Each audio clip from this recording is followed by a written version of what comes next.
everyone. Welcome to the stream. I am TJ Lombardi, and I have a very special guest with me today. I've got the infamous, known as Q. Q has been a beta reader and then development editor for the Dying Breed series for just over a year and a half now. And I'm really excited because it was, maybe a couple months ago when Q approached me and said, dude, I love this series. I have this idea. I really want to write my own story, my own series within the world of Pentagoth. What do you think? And it was basically instantly a yes. Let's do this. Let's have some fun. So I wanted to do this interview AMA with Q. That way, for some of our followers, our fans, they actually get to know and see the man behind the title.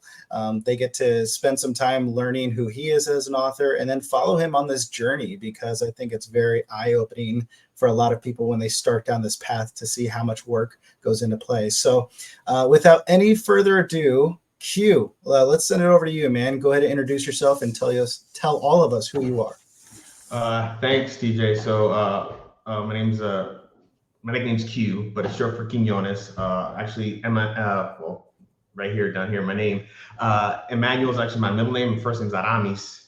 But I just decided, kind of like a pseudo author type deal, just put Emmanuel, and it coincidentally it has nothing to do with the God King. That's just a coincidence. So don't think that I was the one who inspired the main villain, because I'm not. But yeah, I've been in the Air Force for about 10 years. I've known TJ for about that long as well. He was actually my MTL, and for the people who weren't associated to the military, he was the military training leader. So he was basically in charge of a bunch of young and rambunctious airmen, and that's how we met. But yeah, I mean, currently that was for my old job. I'm currently doing another different job in the Air Force. Hence the beard. I'm still active duty, but doing other secret school stuff in Europe. Nice. Awesome. So for those of you who are tuning in, thanks for joining us. Quinones and I did meet 10 years ago, and he had a great class. And so the way the Air Force does it differently is he would go off to his technical training, where he had instructors that oversaw and taught everything regarding the system he was working on. Whenever he was not in school, that's when I oversaw him. So I did room inspections. We did PT together. I did weekly briefings, everything like that. And he never really got in trouble. So I think there's every once in a while he would say something and I would, probably put him in line with some sarcasm. But so for 10 years now, Q and I have known each other. But Q, tell us a little bit about your upbringing. Like, where'd you grow up? What was life like for you growing up, and why did you decide to join the Air Force? So I lived I'm Puerto Rican, which is surprising. You can't see. I was about to say, aren't you supposed to have a flag up? So right there, I was planning to wear the hat, but I was like, hat and headset really wasn't going to work out. So I have a flag up here, but you can't see it. But yeah, I'm Puerto Rican. Basically lived on the island all the way up to join the military. I did a couple years of college. Wasn't really my thing. And then after that, joined the military. What'd you go to college for? So originally it was become a pilot. So I did that for 2 years, not even 6 months really, because unfortunately, pilot training is not cheap, and my parents couldn't pay for it. So I was like, okay, that's fine. We'll try something else. Did that, and college wasn't my thing. Turns out that I have a little bit of math anxiety with calculus. So I was like, nah, this isn't for me. I'm done. And then my younger brother, enlisted, and then I enlisted. So he's Army, I'm Air Force. So my dad's Army. My grandfather served World War II. I have cousins that are Marines. So my brother-in-law is a coastie. So family full of military people. Now, were you the last one to join the service because you did the college first, or? No, actually. I would say out of my generation, probably my brother-in-law would have been the last. So if in terms of enlistment, it would have been my my brother, my cousin, me, and then my brother-in-law. Everyone that I can think of off the top of my head. But yeah. Big John coming in. Boom shakalaka. John, thanks for coming in and seeing the stream. Appreciate it. Thanks. Appreciate it, John. But yeah, then I joined the military, and then obviously that's where you met me. Did that gig for about 6 years at in Louisiana. So I have nothing to complain about. Nothing to complain about in Louisiana. I loved it. In Louisiana, you were actually working on cruise missile systems, correct? You were the maintainer correct. for those. Yeah. I think to put people or to put things in perspective for those that know, I want to say it's the B-52 bomber you were servicing. Kindly known as the Buff. The Buff. So when you see a B-52 rolling down the strip, normally you'll see large weapon systems bomb on the side of the wings. Quiones was the one who was doing the maintenance on those missile systems, making sure that they fit the time frames of service and everything else. Yep. Did that for 6 years. I didn't like the fact that I can only, so being from Puerto Rico, as much as I love my island, I joined the military to travel, and they only essentially, Louisiana was the only warm place that I could stay at. I didn't like other places that they had to offer. So I'm like, it's time to change, time to go to other places. So I did that. And then the current job that I'm doing essentially has me traveling all over the place. Family members know. I don't want to get really too much into it over social media, but yeah, I travel a lot now, and I get to see a lot of things that I've never thought in my million years that I got decided to travel. I mean, being in Europe, I got 6 different countries that I'm responsible over, and I travel to them constantly, and also I'm for vacation because Europe is open borders, so I do that a lot, and I love traveling. That's one big thing about me. I love traveling, love reading books, which is why I'm helping TJ and all this stuff. So I guess the big series that you can travel all you like, but you won't beat our food here in Louisiana. So John, I will say I do miss the crawdaddies, some crawfish, some good old crawfish with some Tony Chachere's. I do miss that, and some gumbo. My wife makes it here, but it's just not the same, man. Like we can't even get crawfish here. Yeah, I do miss that. It's always good eating in Louisiana. I miss the gator too, some gator tail, blackened gator tail. Woo-wee. But Q, check your private chat real quick. Yeah. So you started in the Air Force, you were stationed in the South, now you're going worldwide. So are we allowed to do that comparison or no?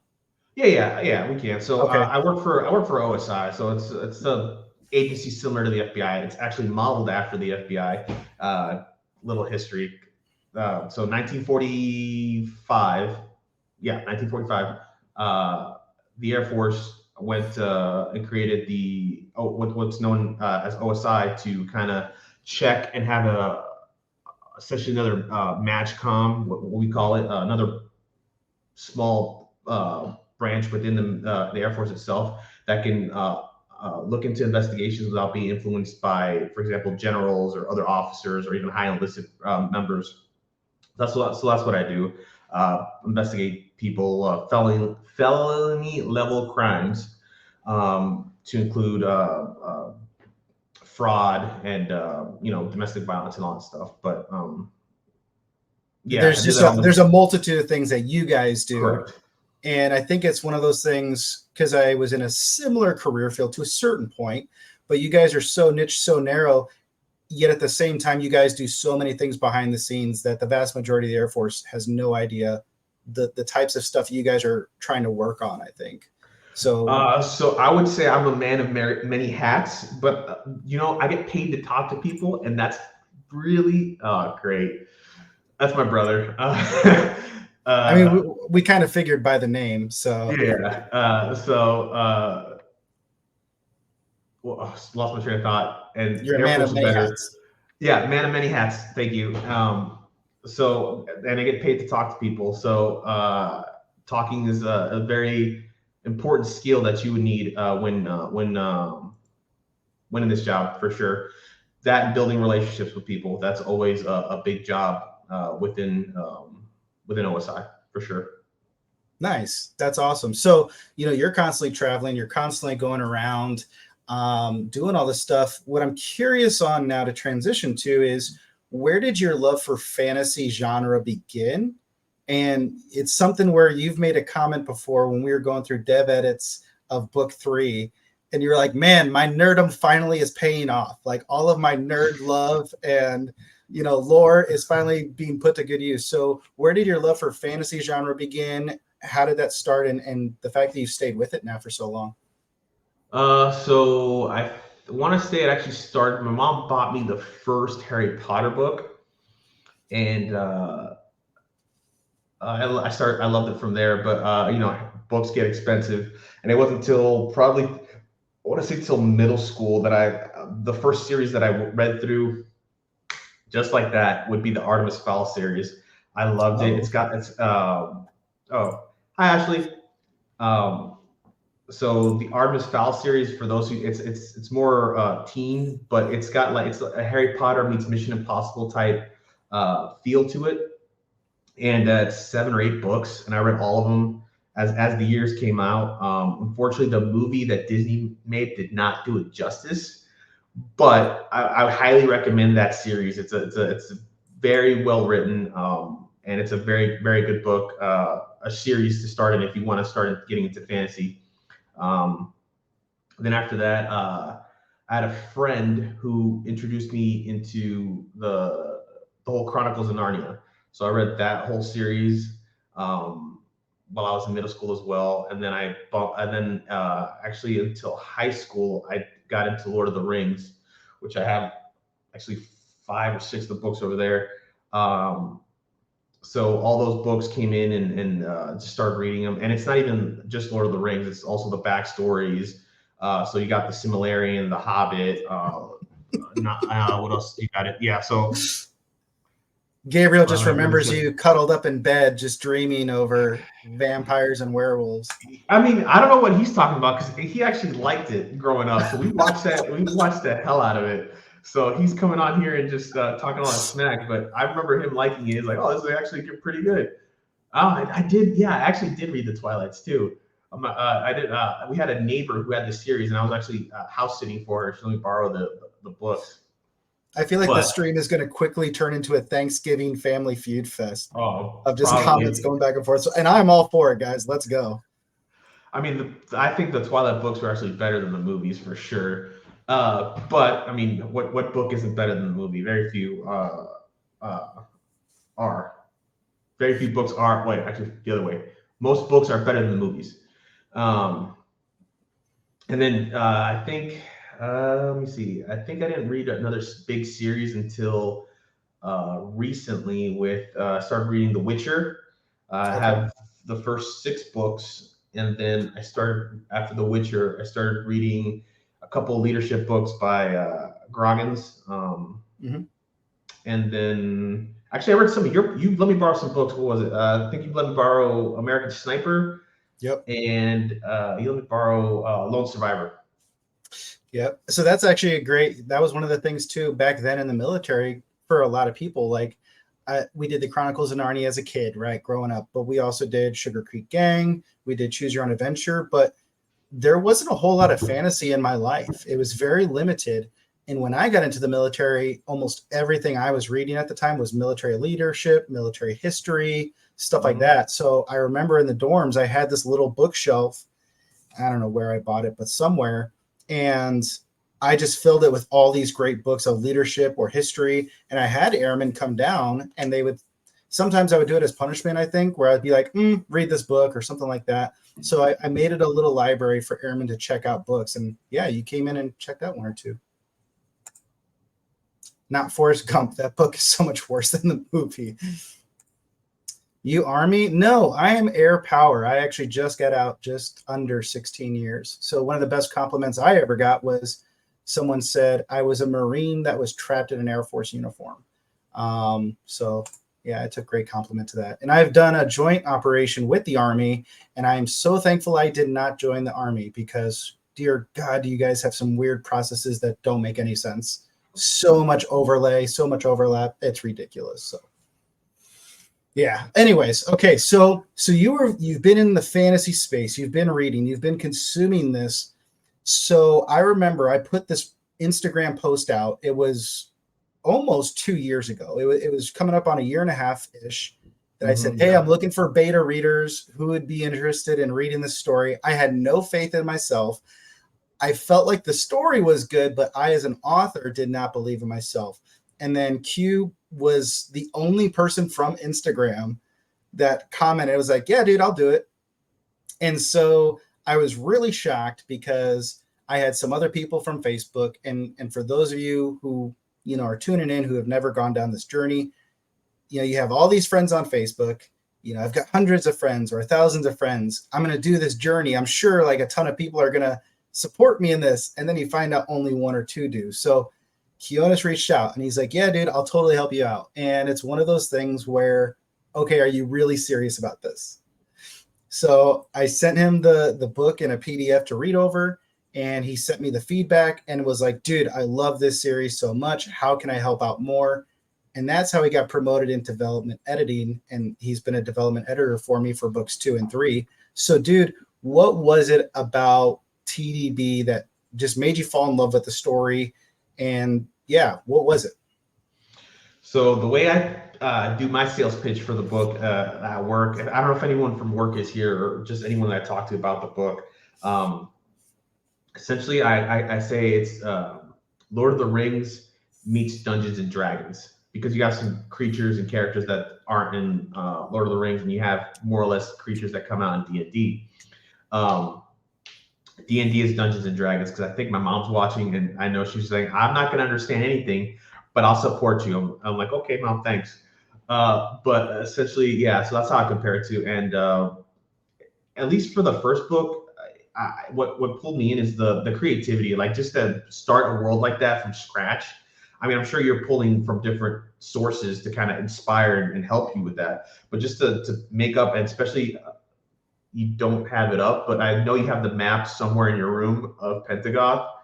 Bam, there it is. So yeah, so to create that world and then put it on form and then put it in story, I think that's a bigger mindset than I do. I'm humble enough to say I'm just kind of pulling stuff from what you already have and just kind of a side story. So I'm not to level where you are, but definitely it was very. I thought that was very impressive, just to create a world where from your imagination, just to create that. I thought that was impressive. So that's where I kind of, it's like, hey, I'm gonna help them, see how far we get, and here we are.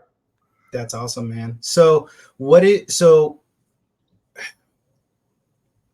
you feel made it different, like made this world different from other stories, to the point where you're now like, dude, I want to write my own story within this world? I just saw, like, so for the long, he has some comments. Can he? Just to show, I guess. Gabriel, I have some, but nowhere detailed as to him. And if you're trying to be a smart aleck, we'll talk about that afterwards. The family feud, I love it. Gabriel, keep them coming, dude. So this is my brother-in-law. Kenny, do we have merch? No, not yet. Actually, we were talking about that the other day. However, if enough people, because I mean, unfortunately, TJ's put way too much money into this, guys. Like he's the one doing all the work. I can't take any of this credit. He's putting all the work into this. If we need to get more fans involved, and if there's more people that like the books, share with your friends as well. If we get enough people, then we'll start doing merch and all that stuff. But once we're confident in that, then we got like multiple shirt orders right now, so we'll see. We'll see what we can do. I'm not promising anything, but we'll see what we can do. But yeah, thanks. We especially, hey, that man right there, he appreciates all this love, guys. I'm just a little old I guess, side author, but he's the man who created this stuff, so that man deserves it. I'm sorry, T, we're gonna keep getting distracted. What was the question? Dude, so this is, I love this. I love this because you're getting to experience when you start doing lives how much information is coming at you. So 60/40 cut and blend, absolutely, absolutely. So that's one thing too, you guys. I don't know how to read. When is the audiobook? So the audiobook is currently being recorded for book one. We're about just over halfway through, and we have a great narrator, Tom Cox, who's done a wonderful job. He's been a family friend of mine for almost 20 plus years now. He's already committed to the project to where once he's done with book one, we'll get him into book two. As far as the shirts, like obviously the skull is awesome. I'm happy to set that up for you guys. It'll have to be a basically print to order service, just like the books from Amazon. So when you go on Amazon and you order the books from Amazon, they literally print it, form it, and ship it directly out to you. So there's no overhead stock. There is some companies we can set up to where when you go and order it, they'll print the shirt, package it, ship it out to you guys. I'm happy to do that for you. And we can do some other designs as well. It'll just take time. And make sure we'll put a bookmark here and come back to it, because I think that's something also that we need to talk about so that people understand how much we appreciate your guys' support when we go down this. Lives are chaotic and so much fun. I'd rock a shirt when they come out. Thanks, Richie. I appreciate that. Send it.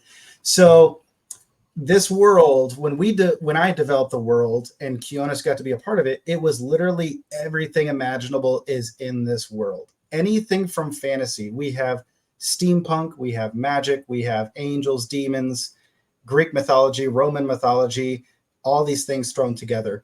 So, Kionis, where are you thinking, what is this story that you kind of want to bring into the world here? Schmediums for me? Of course we got to have schmediums for Gabriel. Yeah, he's baby gap schmediums, not just adult schmediums. But so essentially, I'm pulling a lot from D&D. I play a lot of D&D, and I'm starting to get into Warhammer 40K, but that would be like a more futuristic thing. And if I do develop my own series, I'd probably pull from that as well. But yeah, D&D, that's where I kind of got my inspiration for the character that I play, or that I'm going to write, and that you're writing about as well. And essentially, he's a Goliath. For those who don't know what a Goliath is, essentially they're half human, half giants, big dudes that are just basically, they move exactly. Roll for seduction always. Nat 20. If you don't roll a nat 20, it's not worth it. So you big burly guys, you just pulling stuff around, moving stuff around. So essentially, I was in the campaign that I play now, I'm playing a Goliath monk, which is kind of also pulling from there. So I want our print. Oh, let me just so everyone can see stuff here. Collection edition. But actually, that's not a Tumblr for a premium price. Hey Kenny, so this is TJ. Actually, this is a good building opportunity. If you ever want to sell something, Kenny is the man to sales pitch you anything. So hey, if you want, and yeah, he's the man to throw that stuff at you. And you want art print. So actually, TJ, you did send me some artwork, and I'm sorry, I don't know where it is, but he has some phenomenal work from people who did so you can see the books on the corner there, and I have a copy of the book right here. He or she, I'm sorry, the artist. So our artwork, for those of you who have not picked up the book yet, you'll see that there is the cover, obviously, of the book that is illustrated by Lauren out of Brazil. The color work is actually done by Miriam in Egypt. And then we have Svetlana, who is our graphic designer in the Ukraine. So that is 3 different people, 3 different artists doing their work to make sure the cover is put together. And then on the inside, you will see that there is the black and white illustrations from Lauren. So that is for books 1 and 2. We'll be realistic. Book 3 is going to our editor in October. Book 3 is more than likely not going to have the artwork illustrations. The reason I say that is the artwork illustrations cost $5,000 per book, basically. That is almost a quarter of what it should cost us, because our artist has been very generous to give us commercial rights at a very low price. So when we talk about, helping support authors and helping support indie content creators, the amount of work that Quiones is going to be putting into this venture, he is basically going to be working. So if you buy one book at $25 off Amazon, that will give him about 4 cents of profit per hour that it took him just to write the book. So when we say, hey, I want to have a job, my minimum wage is $15 an hour, it'll take Quiones about 357 books of sales to reach $15 an hour just for the time it took him to write the story. So this is a huge venture that when people say that they want to come on and that they want to write a story. So your guys' support is huge. We appreciate it. Because there's a lot of times where we're never going to make a profit back on our books when we start this. This is something that we just love to do and stories that we want to provide people to enjoy. Yep. So, and I remember, I don't know if it was through when you did the chat with Ditto, that you said it was about it on average authors write about 300 or sell about 300 books. Mm-hmm. So just to break even, we have to hit the average. That's just for you making $15 an hour for your writing. So, that's what it's probably, that's the way the sales break down.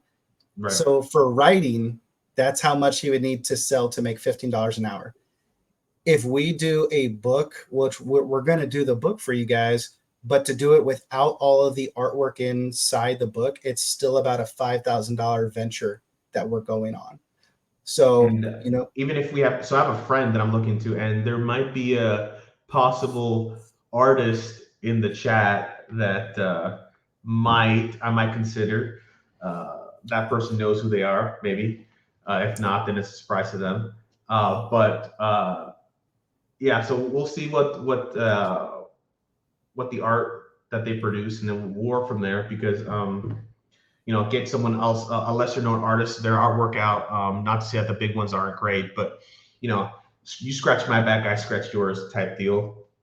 And it's cheaper. I'm gonna be honest, it's just a little bit cheaper, not to lessen the quality of the product, but it's just money is money, and that's a lot of it.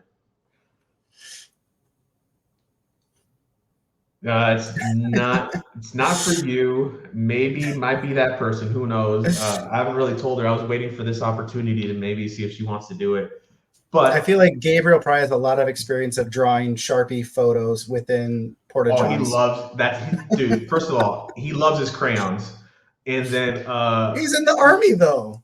But he still loves his crayons. And then he draws the heck out of some stick figures. Let me tell you that.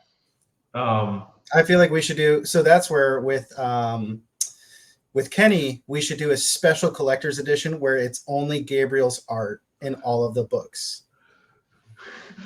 That's not a bad idea.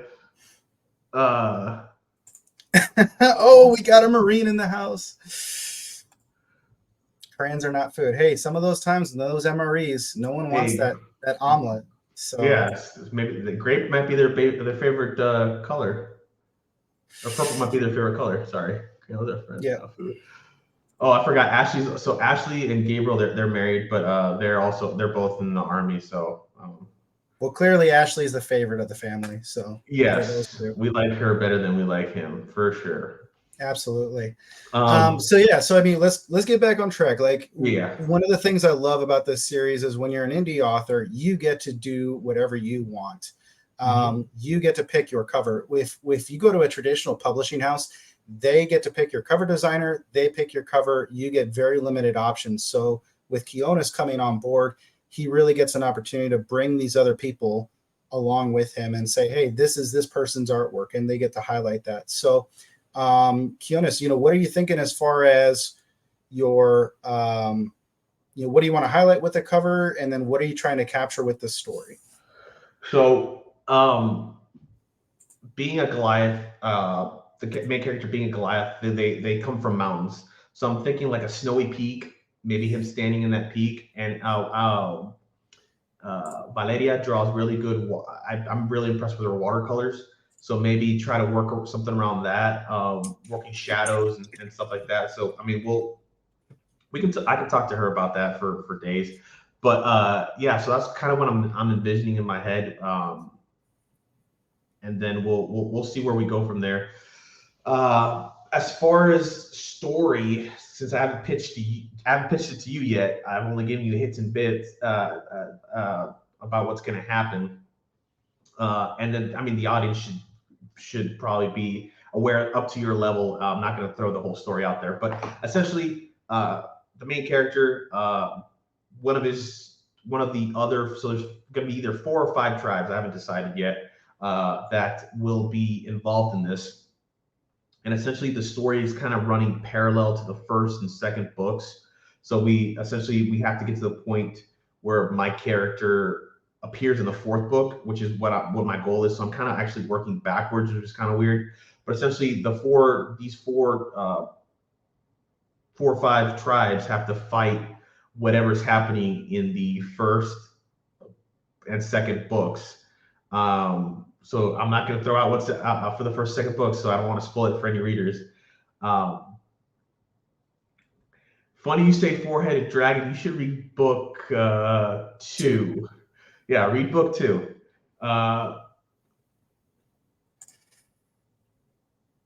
Religion and faith. Well, as of now, nothing crazy. There might be some. I wouldn't say religious fanatics. If anything, it'd be corruption almost. But there's nothing crazy. In the current world system, there's one deity that is mentioned in the current arc. It's referred to as the Ancient One. You then also have 5 different planes of existence. The 5th one is celestial, so that's where the Ancient One would reside. But there is mention of angels and demons, and that's a bigger thing that you see as you get into the stories, that there's a very large demonic presence. Now, some of the races or characters that I'm currently working on have religious, like their own religion twist to it. So that's something that I'm excited to develop in the world. But it's not a traditional religious context that you would see here. But the world does have its own undertones. So none of the big characters, at least, like none of them are paladin. If you're going like characters like that, like a paladin or a clerk, nothing like that. It'll just be they're mostly warriors with magic. If anything, like warriors with magic. Very, I don't want to compare it to a barbarian, but like to that almost that level. It's very simplistic simplistic magic, quote unquote. Nothing to the point of like moving like giant mountains or anything like that, if that's what you're asking.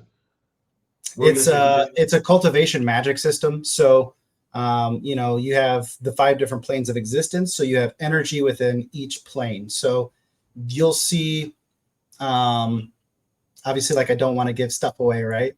But there's certain creatures or races that have a high infinity within the physical plane of magic or power, I should say. You have others where they can pull in spiritual energy and use that as an attack. So it would be similar to kind of a Star Wars feel, where you feel like there's always this powerful force around you and within nature, but there's still these different levels that you can tap into. So someone may be really powerful and strong with pulling that spirit energy into them and using that in an attack, whereas someone else may have more of a high soul energy cultivation system. So do you need to understand D&D and other worlds to understand these books, or are they just used as inspiration and not context? That's a great question, Ashley. Q, you want to take that? Sure. No. Simple answer, no. No. So like if you read these books, so in the books, and that's why I love about TJ's books, he explains everything. He's literally going to explain how the magic system works. Some countries may even have like different calendars than we do. So he explains that. And in the back of the book, a little. This is actually, I don't know if he pulled it from my advice, but I did tell him. In the back of the book, there's a glossary for some of these, for some of the things. The For some of the things pronunciations. that are said. Oh, sorry, pronunciations. There's pronunciations of some of the things of how some things said. Pull it from Tolkien. Tolkien was a big person who used to do that with his books. Let's see. What else? What other questions do we have here? Do you really like the concept? Very resonant. Yep. Yep. So that's where RH, and for those of you who are tuning in, like it's literally everything fantasy I could think of thrown together. And the thing is I feel like using this cultivation magic system, you truly can make all of those things work. And I know for a lot of fantasy people, they love dragons. I enjoy dragons. I think they're cool, but I think they're overplayed in fantasy. Overplayed and cliche, yeah. So that's where there are dragons in this world and they're mentioned, but I think of it more like a Pokemon Charizard where you could fly on it, but it's not this massive creature. So there's a very good leveling system where there is griffins in the world that are mentioned. There's like rocks. So there's a very well balanced playing field where, okay, yeah, there's dragons, but it's a smaller size creature and it does have limitations. So things like that I really wanted to incorporate and make it extremely unique, but also a little bit of everything that people could love. Let's see what else is here. Favorite location in the books. Actually, I would say a certain location where a certain event happens in the third book, which I can't talk about. But yeah, third book, guys. The third book I think is my favorite book out of the series so far. And again, I tell it to TJ all the time, like his writing is getting better and better and better. So third book I think is the crown jewel so far. Not to say book 3 won't even be even better because it keeps going up in action. Yeah. But yeah, I'm not going to say anything. He mentioned a little bit, and I think you gave the people too much with that detail as to what type of battle scene almost like in another fantasy world. But yeah, you guys got to read it if you guys want to know about it. So book 3 goes to our editor in October, and it takes a month for her to edit.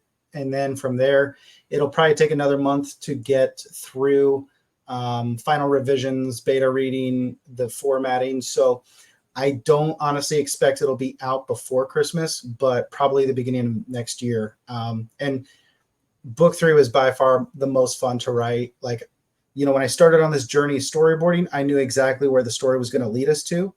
And so I knew like this book 3 is so much fun. And I think it's probably one of the best stories within this world. But for favorite location, so far it would be that, just because of what happens. So yeah. Yep.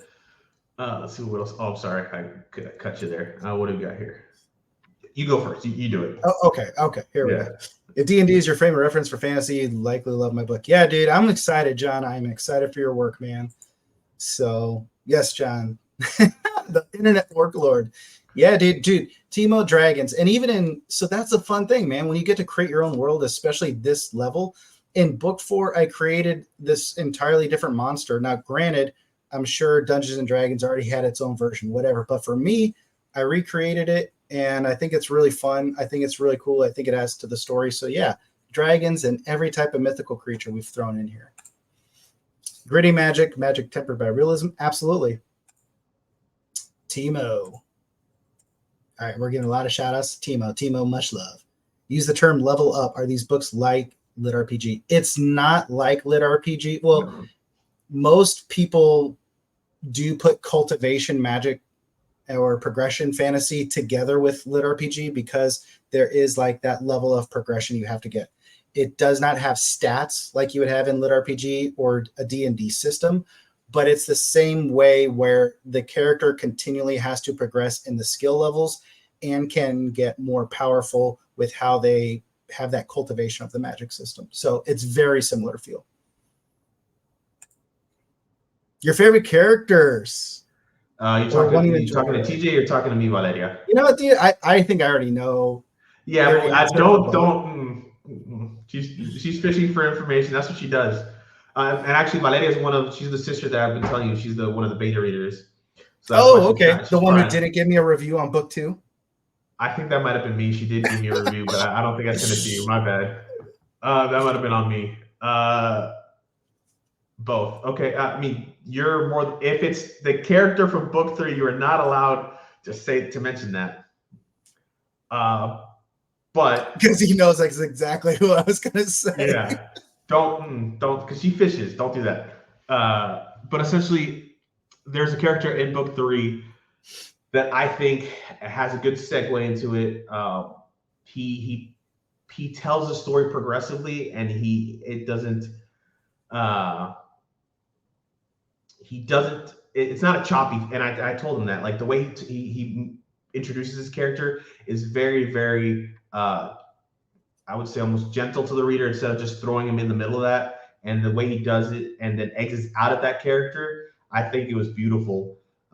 So you guys have to, again, wait and read book 3 to know what we're kind of trying to do here. So let's just not pay homage to Drebin. Let's just not. We don't need to talk about Drebin at all, even though Drebin is the most badass person ever. So besides Drebin, hint, who would one of your favorite characters be that you've read so far and enjoy? I'm gonna go either Mala or Liam, to be honest. Interesting. Yeah, I mean, it's a rivalry thing going on a little bit, but it's also like a mentor. It's tough love, definitely tough love with both of them. Because sometimes there'll be moments where like they like each other, and very far and few between actually. But there are moments, and most of the moments it's just Mala being Mala. Yep. Mala being an asshole. Yep. That's all it is. Pretty much. So I would say, to answer that question, because yes, Drebin was one of my favorite characters to write, and we won't go into details, but it was natural. I didn't expect it. I didn't plan it. It was literally as that scene was developing, I went with it, and I'm so glad I did. I'm so glad that character got to come to life. But I would say, when I started on this, I added specific characters for specific reasons because I knew where that whole arc was going to go, right? But as I continued to get further into the arc, I added some characters, and I originally only planned for one book. It was just going to be one massive book. But then it was our other development editor, Lucas, who was like, dude, you're an idiot. You've got to make this a series. Once the light bulb came on and I saved the first manuscript, I realized, holy cow, like this love story I've always wanted to write, that fits within these characters this way. The angel and demon story I wanted to write fits within these characters this way.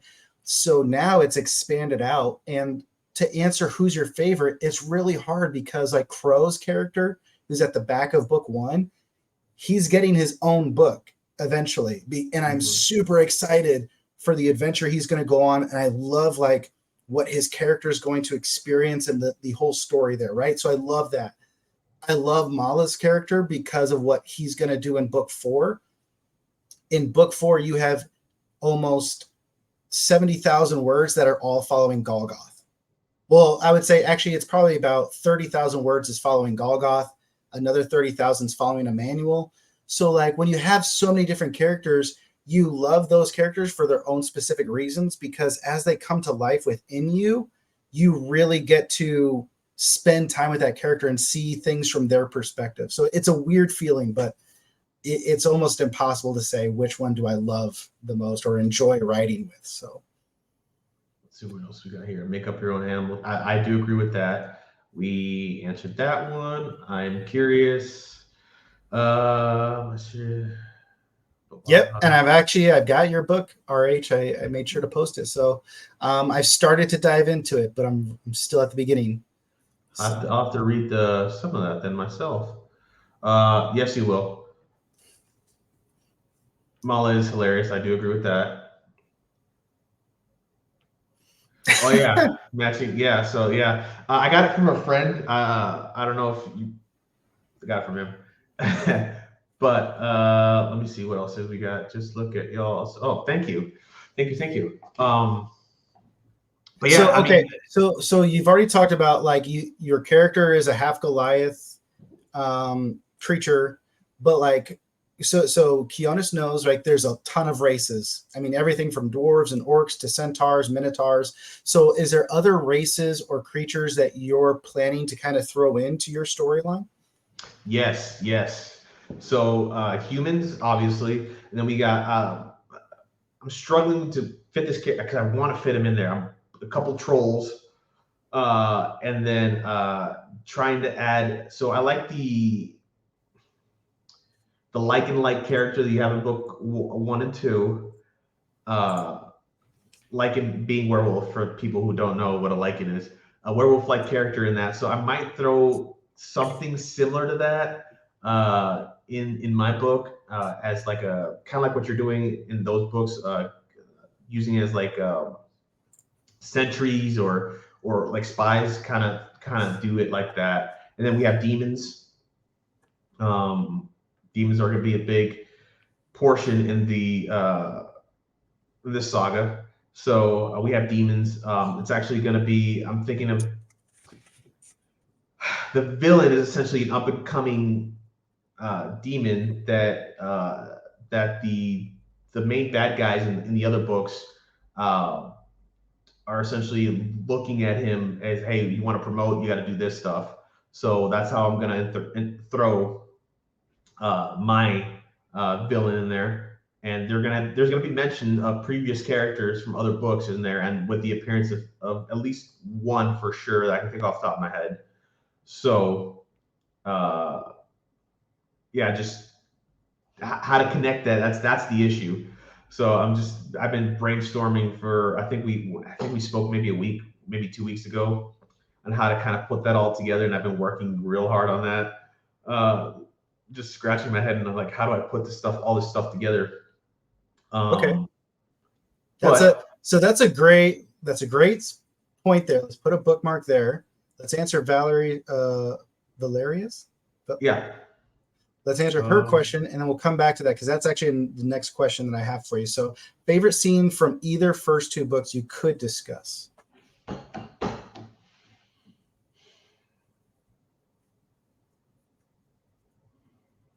so the fight with a dragon-like creature in the second book, I would say that was actually a pretty cool moment. And then the first book, um,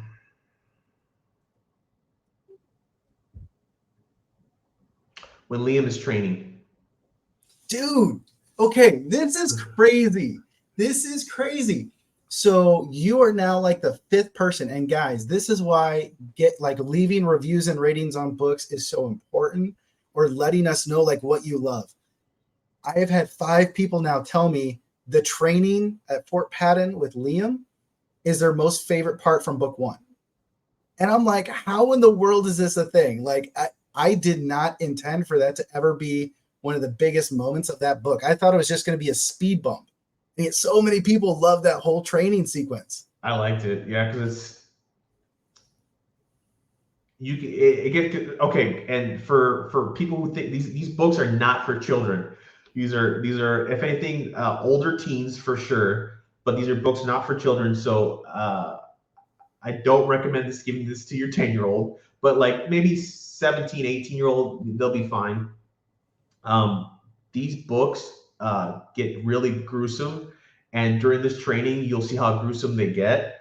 But it doesn't have any effect because of the magic that comes into play. So I like that a lot. So these trainees are actually learning to protect themselves through death, and then they're being brought back to life. That's why I like that. I'm like, oh, okay. And they feel the pain. They feel the pain of being killed and then being brought back. So they're like, okay, don't. And that's how they're kind of training the soldiers. Like, oh, okay, you're doing this, and trust me, through pain is what you're learning. Is how you're learning. At least one of the instructors, that's how they teach. Uh, so Yeah, I would say Interesting. those are my two things. So I would say for book one, it would be split between chapter 11, I Am Evil, when Golgoth is introduced. I loved writing that scene. I loved writing Golgoth and bringing him into the fold. So I think that was probably one of my favorite scenes. And then for book, or so that it would be split between that and towards the very end of the book, Codgarak has a challenge placed to him that he addresses. I really was looking forward to writing that and going into details with Codgarak, because I was like, I want something more in this world that people understand. Like there are other minotaurs in the world and things. So there was that scene. I think as far as book two, I really loved Enter Hell, the very first chapter with Mala.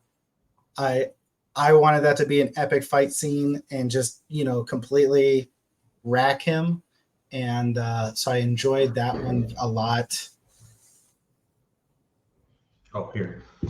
And I don't know. So Like, yeah, I would say probably those two. just to tease. Let's see where it's at. Where are you Hey, at? what's up, Kevin? Thanks for joining us. Oh, Kevin's in here. Hey, what's up, Kevin? I didn't Yeah. see you. So Kevin is Kenny's brother, older brother. Oh, So nice. we all went to high school together. This is yeah. So Okay. we all went to. Kevin was in my class. Y'all have great work ethic. This is the hard part, the craft part of writing. Inspiration flows, but craft requires endurance. Absolutely, RH, absolutely. And that's where with Q, we're being realistic. We're thinking that this is going to be a year-long process for him. We don't want him to rush, but this is where I felt it would be great with him coming on board in Warrior Publishing, that we get to do kind of behind the scenes and people can see how much work is going into this and learn from him. And he can do his streams throughout this process and tell people exactly where he's at in the process and what he's going through. So, all right, Kevin, never heard of this book before. Give me an elevator pitch.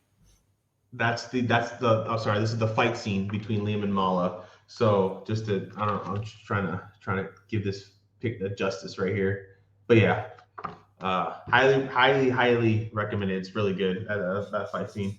So to go back, go ahead. Yeah, elevator pitch, Kevin. You can think of this as The Witcher meets Full Metal Jacket, and they have a Dungeons and Dragons baby. So in the year 886 of the Year of Magic, Liam is found in some desperate need of purpose, and he decides that he's going to seek out the legendary warrior Codgarak.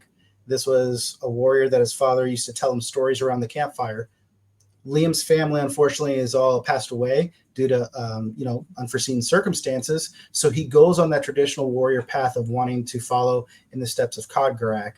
And along the way, he is now exposed to this trail of carnage that he never imagined he would actually be exposed to. And he starts to realize the sacrifices the warrior makes. So you have a vast world, such as kind of a World of Warcraft.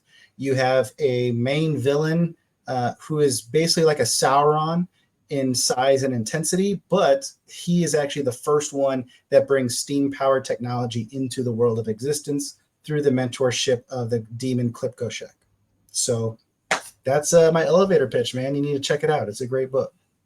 Take notes, guys. All right. Caitlin, to my understanding, Q's book is kind of a separate book within the same realm, correct? Well, would they coincide with the other books, and should they be read in a certain order? That's a great question. That's a good question. Good job, Katie. So essentially, all these books. So book one, book two, book three. My book is almost a prequel, but it's going to be a prequel, starting off as a prequel, and then it runs alongside of the books, and then it'll link my character up to book four. And that's where, should I choose to write other stories, my character will be able to continue from there, or I'll write stories from there. But we'll just see how the first book is. If anything, Caitlin, I would say it would be great. So the way that books 2 and 3 are written, you could read them interchangeably. If you read book 3 before book 2, at the very end, you'll have a little bit of a spoiler, but you could technically interchange those two because they're running parallel with one another. It would be best to read books 1 and 2, at least to get a feel for the magic system and kind of understand the world. book 3 would also give you a great historical context as well. So, and then it depends on when Keonis and I can finish book 4 in his book to complete it. So hopefully that helps.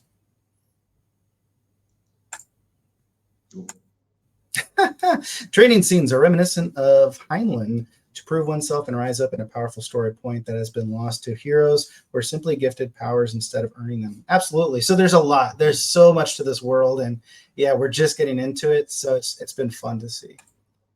All right, and then we have a Marine who's entered the chat. Paul, it's cute. You two are wearing complimentary shirts. Adorbs, right? And everyone wants to order one. We just have like a whole bunch of people spam us with wanting t-shirt orders. Paul, why aren't you buying one? You should. Appreciate it, bro. Absolutely. So yeah, no problem, Kev.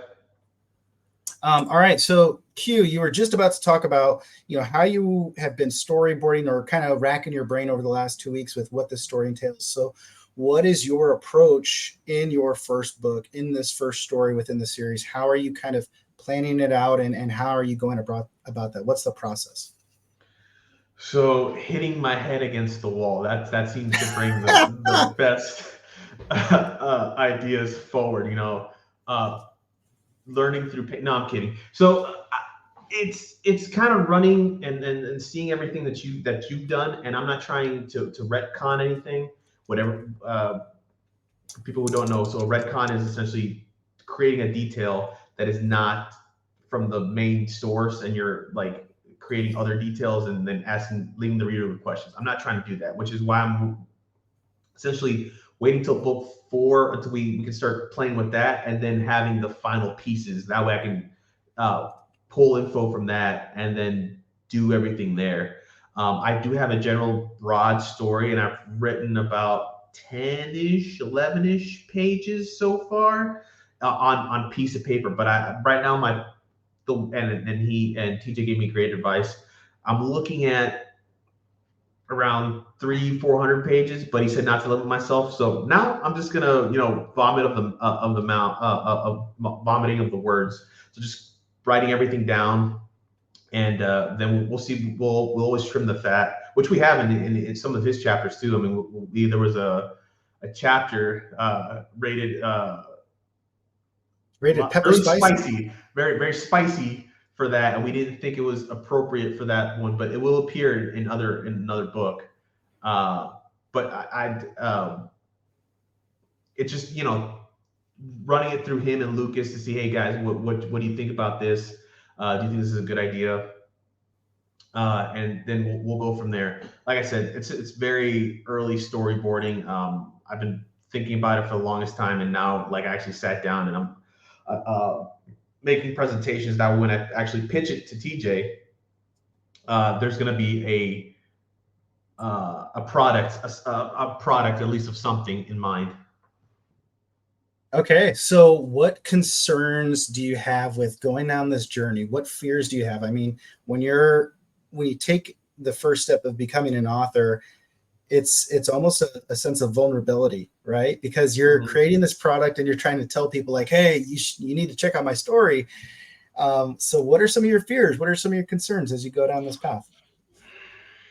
It's actually a good question. Like, honestly, as of now, I can't say I have any fears, but that's because I'm also I'm putting my toe in right now. I'm sure once I start, finding someone to publish the book through, or a big publishing company or marketing, some of the stuff that you told me already caused me a headache with, trying to get, fears as the book. Yeah, I mean, I'm doing this for me, to be honest, just to see if I can, which I will. And then I always accept critique for sure. There's nothing bad with being critiqued and then trying to improve. So as of now, I don't see anything like big that actually scares me. But we'll see. That could change. Probably will change. Yeah. That's a great thing too, is when you're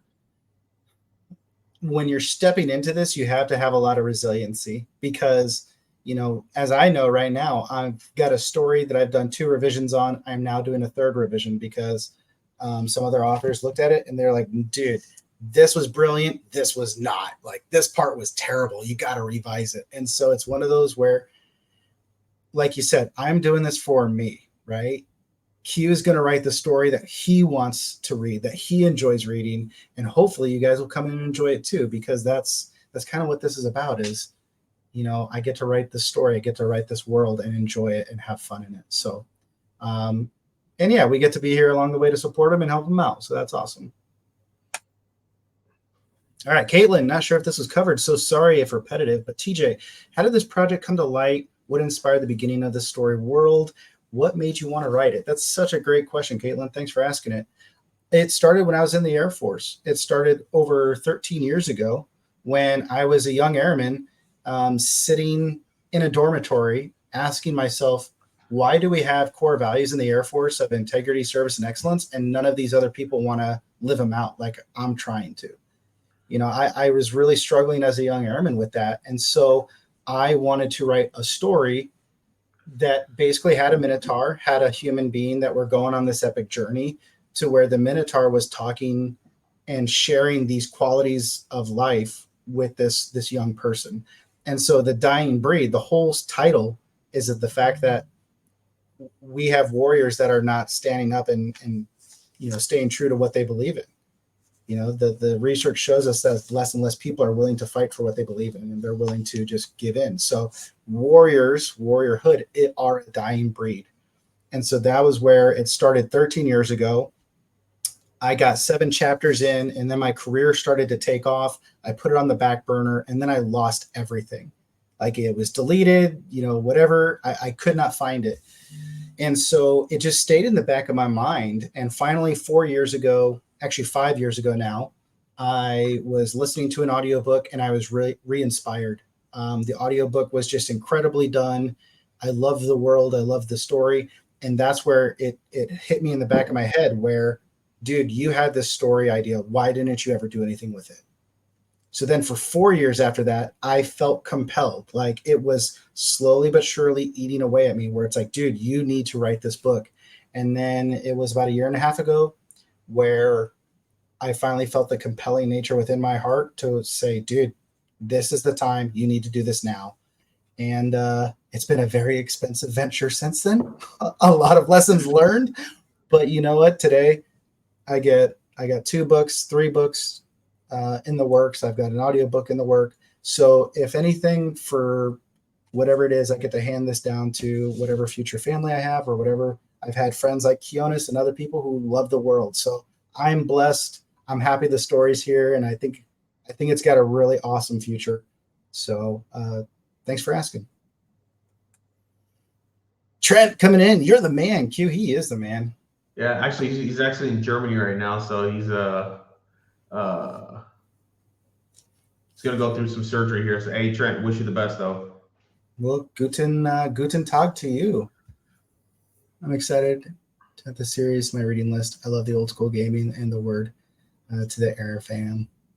Thanks, RH. I appreciate that. So, all right, guys.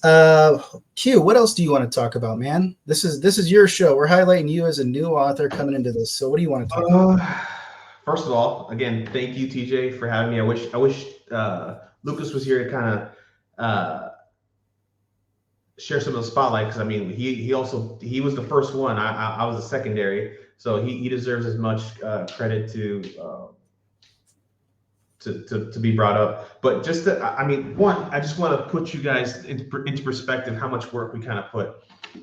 These are the first two books for editing, and I kind of went through them in about, well, one faster than the other, but it took about like 2 or 3 weeks for me to sit down and actually go through it and read it. And then when we sat down, I think the first time we sat down was, gosh, what was that? Like probably 3 or 4 hours. And then the second one was a little bit, it was a faster process because we kind of got everything down. But essentially we were working for probably an hour and a half.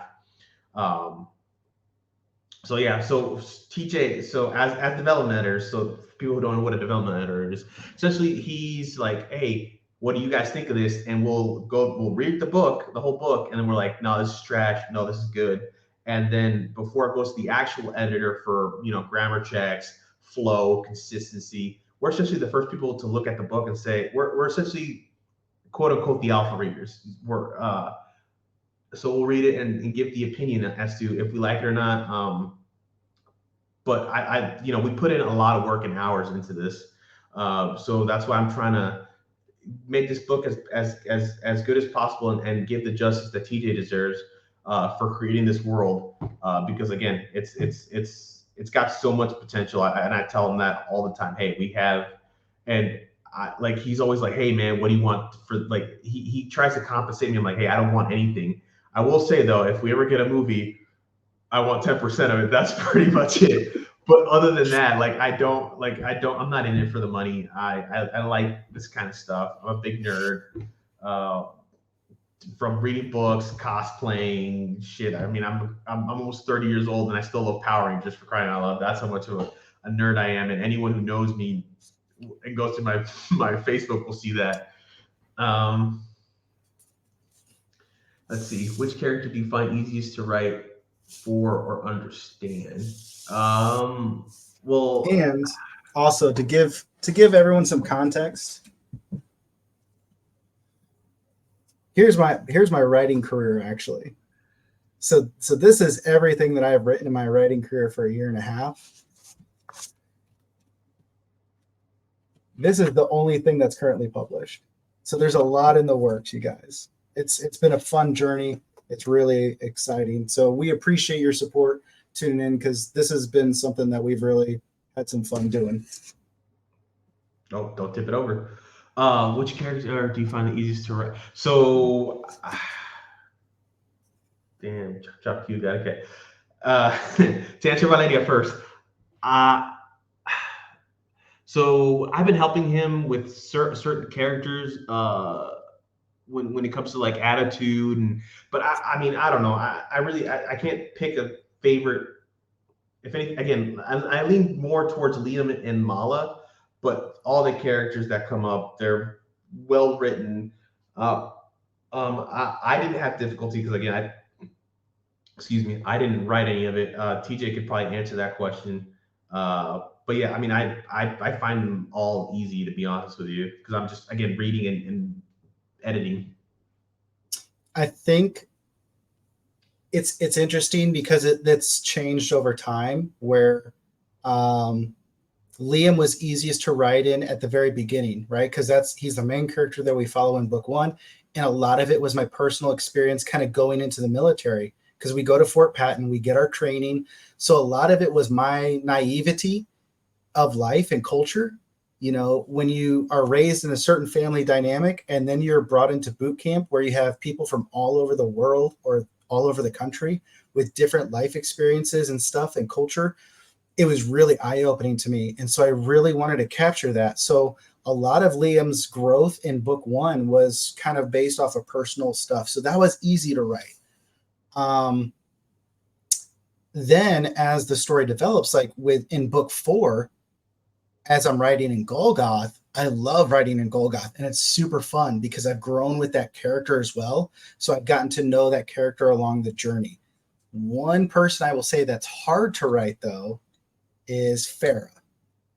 And Farah is one of our lead female characters. And the reason I say that is I want to make sure I capture a good female or a good woman's representation. Like, how would a woman think? How would a woman perceive things? How would a woman, plan certain things? And so sometimes I want to do my best to really honor her character and really shine her story.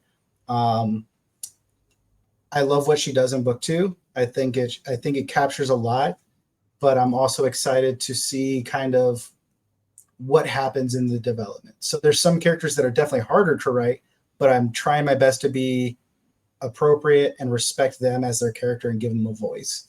So hopefully that answers the question. Damn, yeah, man. I mean, hey, baby steps, guys, baby steps. Let me see how this one works out, and then we'll go from there. Nah, dude, full send. Let's go. What characters are you most excited to? So you know what, So my main character, Kronos. So that's his name, Kronos.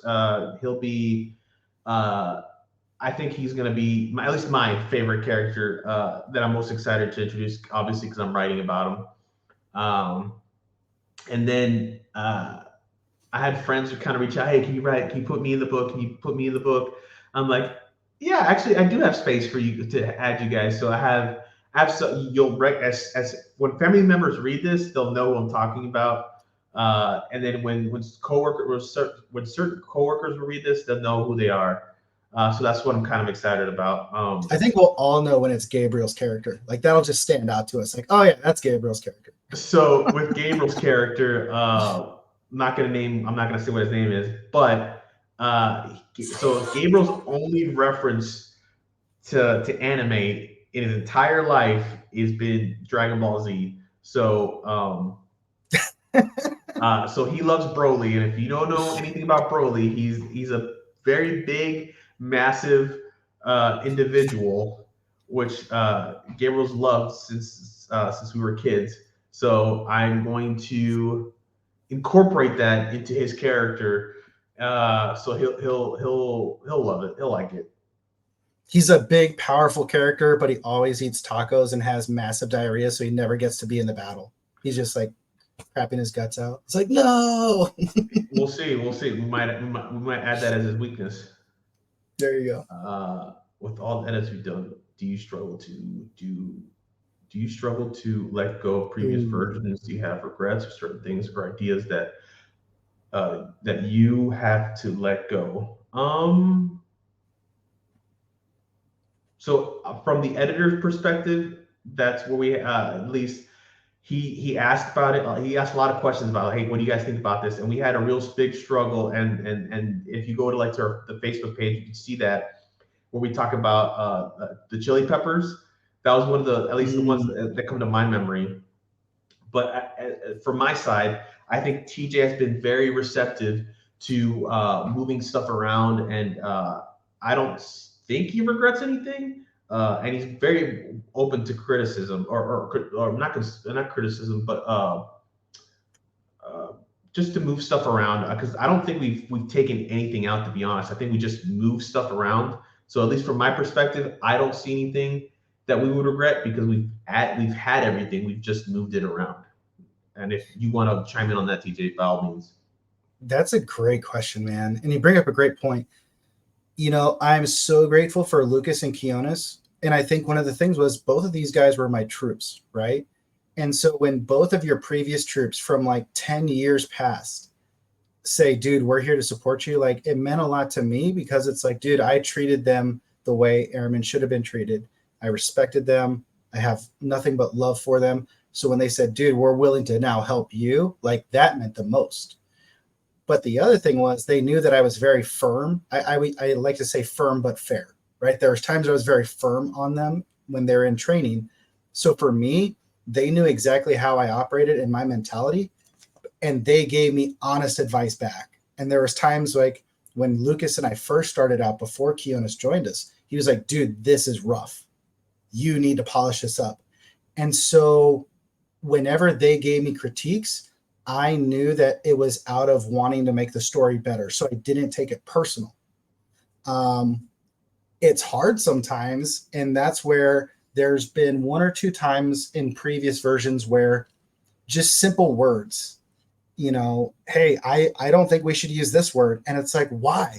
What, like, what's the big deal? Well, you know, I think it would be better here. There are times where you get frustrated, but there's times where it's like, dude, you know what? If it makes the story better, then what does it matter? In my current series, I'm writing a series which is basically like Marvel Punisher, John Wick smashed together with some Deadpool humor, right? So it's all first-person shooter. It's extremely graphic, extremely combat heavy. I got some critiques where they were like, nope, I don't like this. I can't connect to it, or this. And you have to be willing to understand, like, okay, I can take their critiques and I can incorporate it to make it better. But at the same time, this is still my story. Where do I want to adapt it?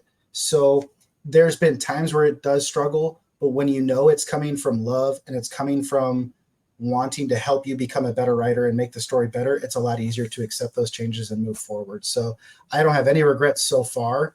And there's never been any ideas I've let go. Like Kiona said, at least in the Die and Breed series, a lot of the ideas are, hey, this is really cool, but it would be more appropriate if we stretch this out and put it over here so that there's a lot more easier flow.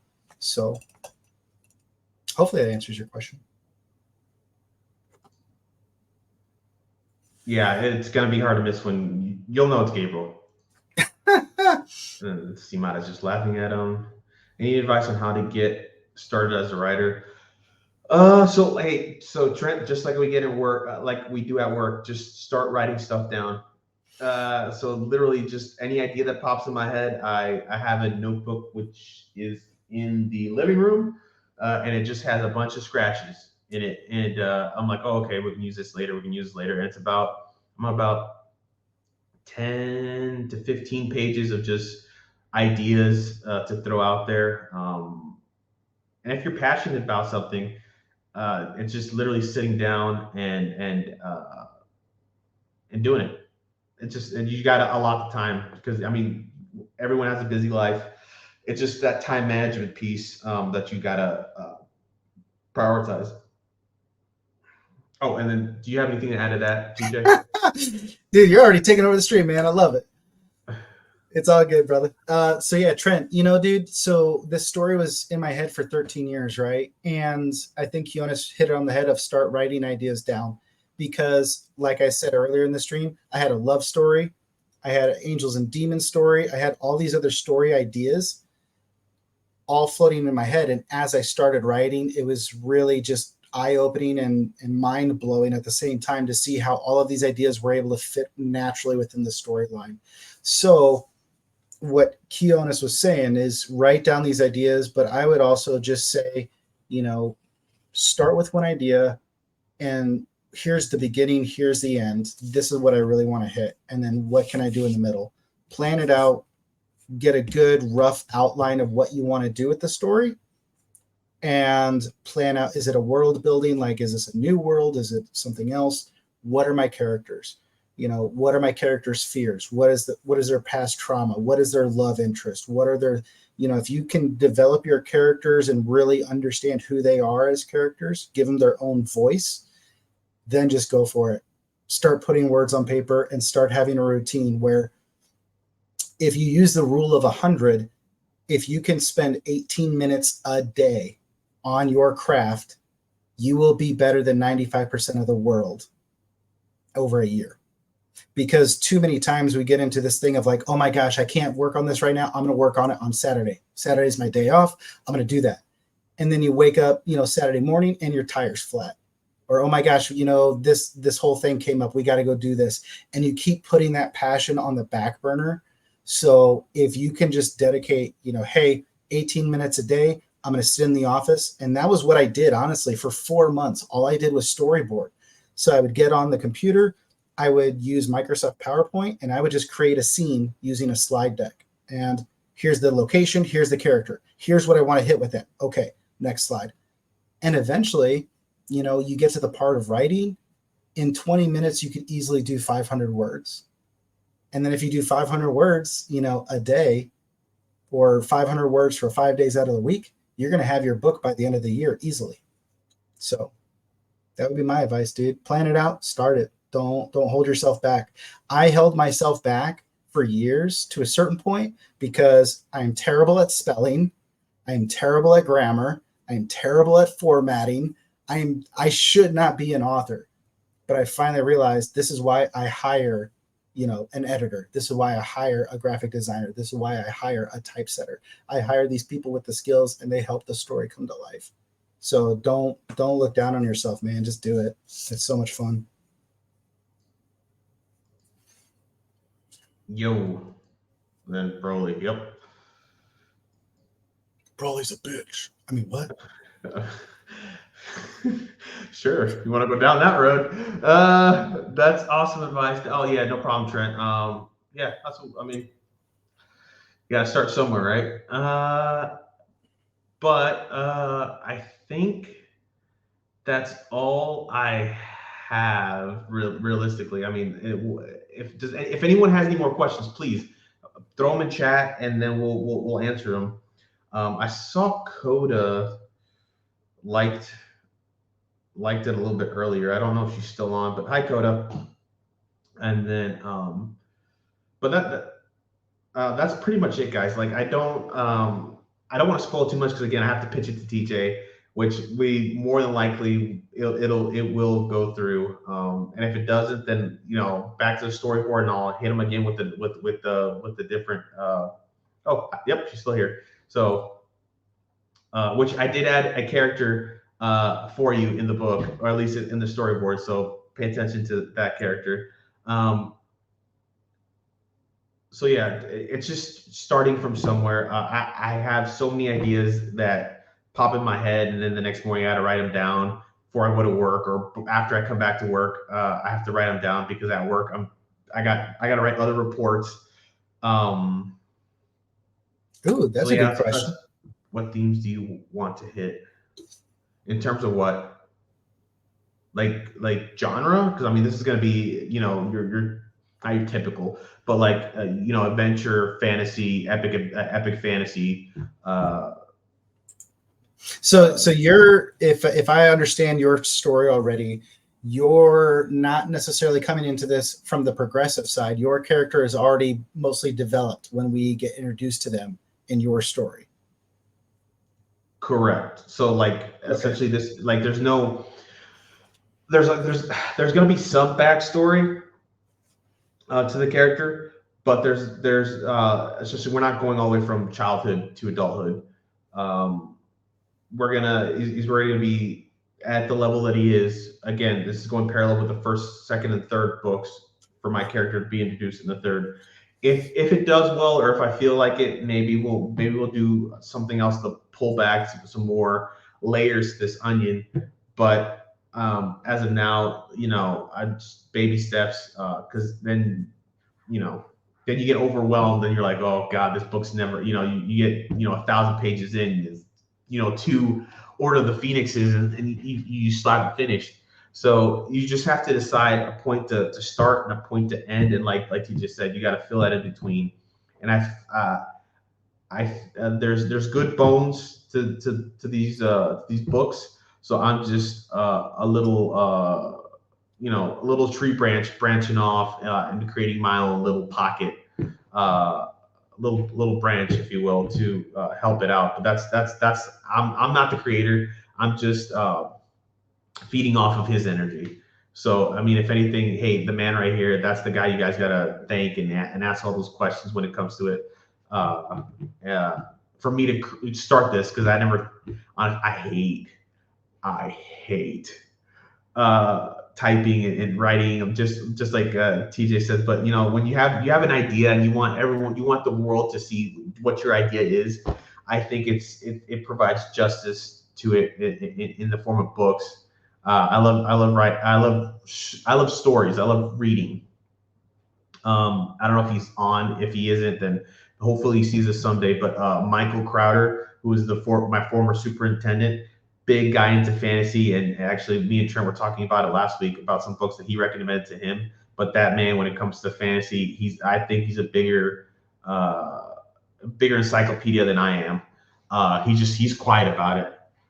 But yeah, like it just feed off of other people's information. And honestly, like I don't know how. I don't know if it's the ADHD, but sometimes I just sit down, I start reading about a topic, and then 3 hours later, I'm reading about other characters in that world, especially when it comes to Lord of the Rings or D&D, to learn more stuff about like campaigns and stuff like that. So that's how I get into it.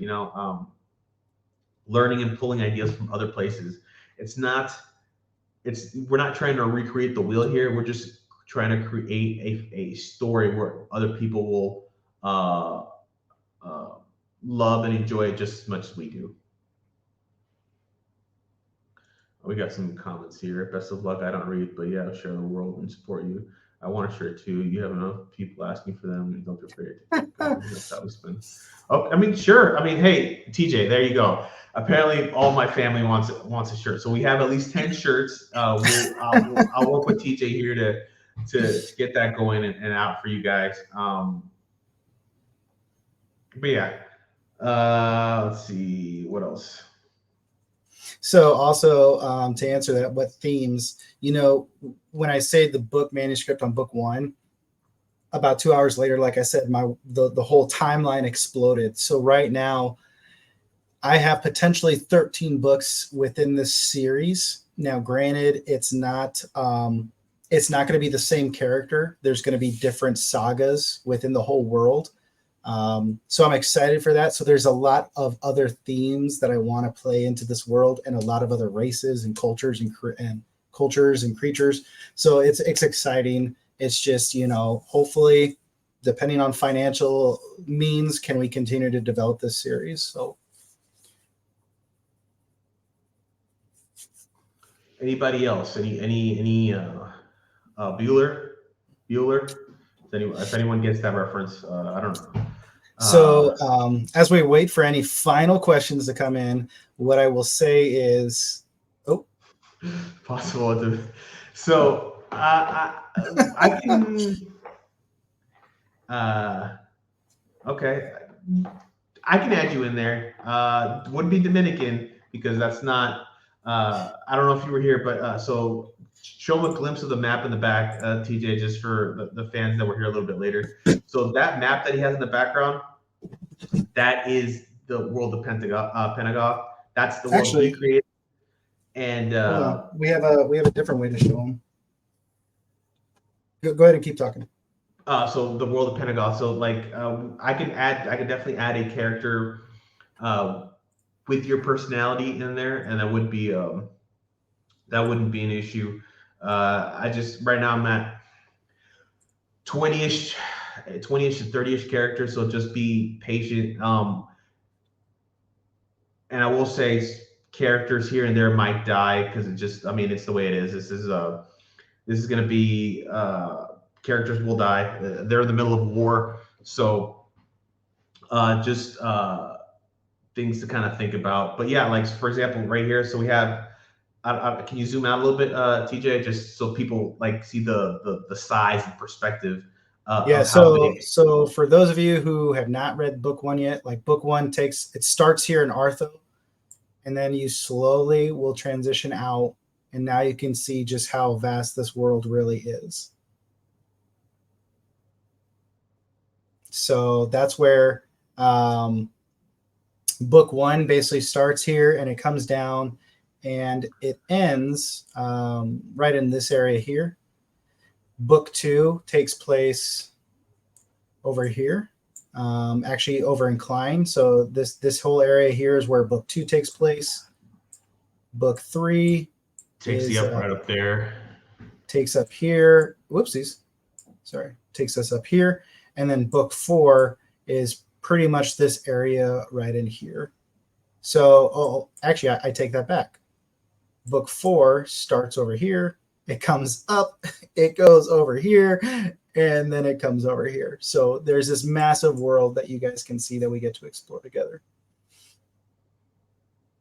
And that's where kind of me writing into this, I have to work backwards. So he sent me the map, so I have to work backwards into that and again, not to retcon anything. So I got to work off of that and see where I can add or take away, not take away, but add stuff that that's not already in there. But that's pretty much it. Let's see. There was another. Where we at here? A long series. Yeah, TJ said something about like 13 books or 13 stories within that. So we're here to help. We already got that. How can a fan contribute? Buy the books. I would say, guys, honestly, the biggest thing that we know from research is readers find new stories from other people recommending them. And as Kionis goes on this journey, you can follow the Facebook page because he's going to start streaming on here. Whenever I do streams or other author AMAs, you guys can jump on. But the books help fund this journey. So this is something where will be helping Kionis along the way because, like he said, it's a couple $1,000s investment. So if you can, feel free to buy the books. If you don't read and you know someone else who does read and loves fantasy, there's a Christmas gift for someone, a birthday gift if you know. So anything like that definitely helps us out. We'll start working on the shirts for you guys. That way you guys can order those. And then I know for myself, I'll be setting up a Patreon where you can get early access to the chapters of all of my series. And I'm not sure if Kionis will set up a Patreon or not, but yeah, those are at least some of the ways is like our stuff, share the stuff, help promote it. We appreciate all of that. So if you guys want a shirt, just I don't know if you guys can do a hand emoji or kind of just say I want a shirt, and then I'll go through the chat one more time to kind of put it on a list so that way we can kind of get a feel for how many people want the shirt. What's funny too is I did not even have the map done before book 2. Like I had book 1 already done, and I was like 3/4 of the way of writing book 2 before I even finished the map. So that's where I was writing, and I just kept building the world larger and larger as I went.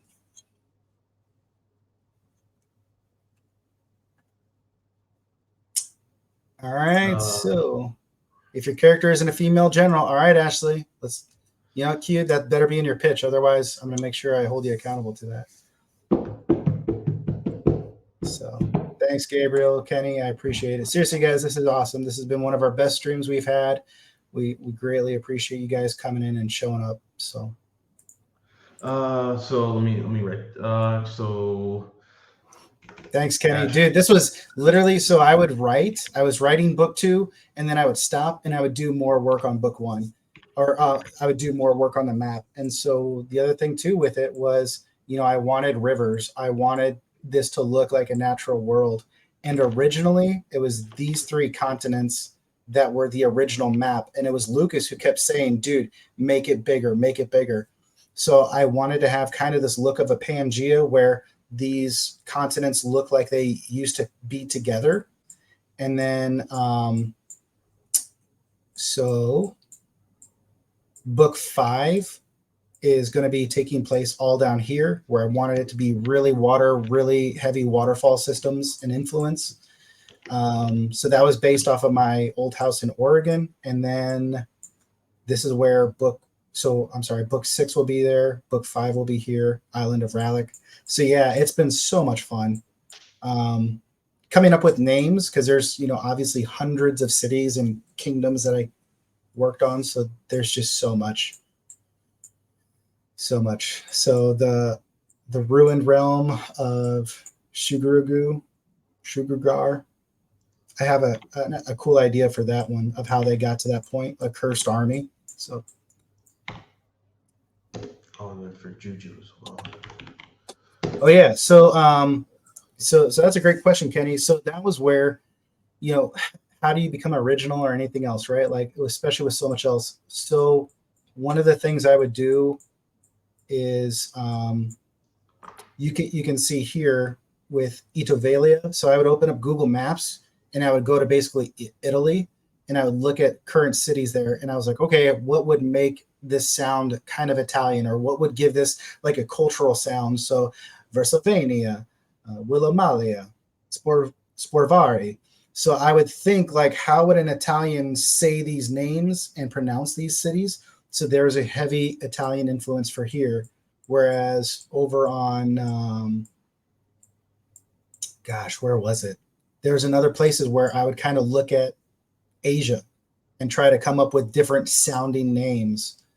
Stratus, Alxa, Tardos, Sildo. So I would go to Google Maps. I would just go to a random place in the world and I would try to think of like, okay, what's some influence here that would sound like a city or sound like a kingdom? So that's how a lot of these names were done, because as you can see, it got to the point where it's like, dude, I don't even know anymore. So, yep. So, and then there's also, if you can go to, warriorpub.wordpress.com, you can look at the map. It should also be on the Facebook page. There's 1 or 2 things that are kind of hidden on the map, or supposed to where you're supposed to skim over it to where it just leads to more opportunities for us to expand. So yeah, there's a lot. There's a lot. But so just to make sure, I got Ash, Kenny, Valeria, Gabo, Simara, 2 shirts for Trent. Juju as well. Anybody else wanting a shirt, guys? And then when we get that answer, while we're waiting for that answer, so this comes a good opportunity. So I bought this book.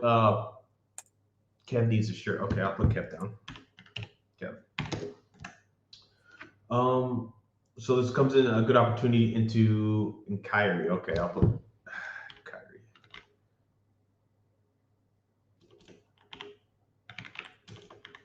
So this is a good opportunity. So I have a copy of the book because fortunately, and I really do appreciate it.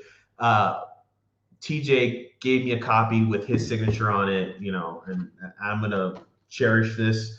And the same thing with the second book. He was kind enough to give me copies. So I have an extra copy here, guys. So this is where being fans on this kind of pays up. So I have a copy of the book, right? So if you want to participate in a raffle, just say I want to participate here and in the comments, and even for people who watch this later. So I won't give this out for another 2 weeks. That should give everyone who wants to watch this plenty of time to. You're already there, Ashley. Don't worry, I got you. Anyone who watches this in a little bit in the future, that should give them plenty of time. So in about 2 weeks' time, I'm gonna do a raffle, and then that person will get the book. No, actually, that's not how it works. But you're definitely. I'll put your name in the raffle. So I'm gonna go through that and make sure everyone is good to go. And you know what? Here's something I'll do to double up the prize. So Kionis will get you book 1. I'll send you book 2. So whoever the raffle winner is, you can get a book from each of us. And there you go. We might have a little surprise in there. Who knows? From the author and developer. But that's pretty much it, guys. I'm really humbled and privileged for you guys to be here. It's actually a little, it's happy. My heart is full. There's people, I saw people's names in there that said, yeah, man, I'll be right there. So it really brings me joy, and I'm sure it brings TJ lots of joy to see new faces, new names. Hopefully you guys come back and support them on future endeavors. I'll be coming in and out as well. And if Lucas decides to do anything in the future as well, help him out. These guys are great people. They deserve everything and more that they put into. These guys have put countless hours in this, and I'm just a small branch on this big tree that TJ created. So please support him and just give him all the attention that he deserves. Well, huge shout out to you, pretty man. much it. You're being too humble. So book 2 is dedicated to Lucas. Book 3 going to the editor in October is dedicated to Q, because honestly, man, I would not be the writer I am today without his help. So be sure to pick up the books, support us, follow us. We can't thank you enough, you guys. This has been awesome. So, but yeah, Q, congrats, man. This is an awesome step. Happy to support you. And when book 3 comes out, man, it's dedicated to you. So thanks, brother. Thank you. All right, guys, we'll cut it off because it's gonna be midnight my time. I gotta go to work tomorrow. But yeah, I really do appreciate it. I gotta put my dad's name down for the shirts. But yeah, I will dad and my mom. I'll just put dad and mom.